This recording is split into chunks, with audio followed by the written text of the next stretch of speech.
Hi, my name is Jack, and this is a day in the life of a climate change denier. I start my morning by feeding my two fish. They're the last two of their kind. Then I take a nice long shower. A lot of people have been telling me that water is scarce, but I don't get it because it seems to be flowing from my faucet just fine. For lunch, I usually pack a hamburger with a side of ham and bacon. For breakfast, I like to eat a hamburger with the side of ham and bacon. Mmm, meaty.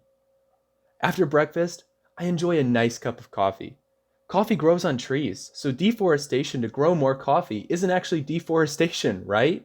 After that, I wake up, wake up, wake up, wake up. Oh my god, thank goodness it was only a dream.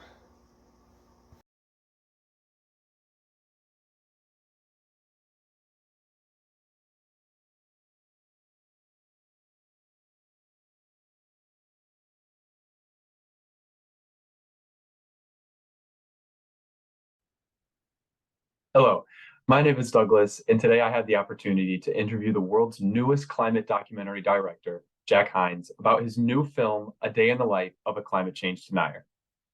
Good morning, Jack. Good morning. How are you? I'm doing great. Thank you for asking. It's a pleasure to meet you. Can you tell me more about some of the issues you addressed in the film? Absolutely. So I wanted to cover a broad range of issues, from water usage to human-induced extinction. Ooh, could you talk about that a bit more? Was that the fish scene? Yeah, yeah, it was. Those are my two fish, Andre and Bratwurst. The idea behind that was to capture the damage that humans are doing to nature through climate change. Deforestation is causing huge amounts of natural habitat loss for endangered species. Melting at the poles is reducing sea ice content, which is making it much harder for polar bears and some of the other Arctic animals to hunt and just really survive. The IUCN Red List has about 41,000 animal species labeled as at risk for extinction. What about the meat comment? That surely had to be important. Yeah, it was important. The inspiration behind that was truly how much meat we eat. One 4-ounce beef patty requires about 75 gallons of water to produce. The carbon footprint of beef is 9.73 kilograms of CO2 per 4-ounce burger. The greenhouse gas emissions of beef are 24.5 times higher than that of soy. Wow, all that for a burger, huh? Yeah, I mean, all for a burger. I'm sorry, but it looks like we're running a little bit short on time. Could you maybe just briefly talk about some of the other topics that you included in the film? Yeah, I'd love to. I totally understand. Uh, Definitely. So as humans, we use way more water than we think we do. In the U.S. alone, a person uses about 60 gallons of water per day. An 8-minute shower uses about 16 gallons of water. Imagine if we have that. You'd save 8 gallons of water. Sometimes it doesn't come down to the individual, though. In 2015, about 42% of the total amount of fresh water in the United States that was used for irrigation alone.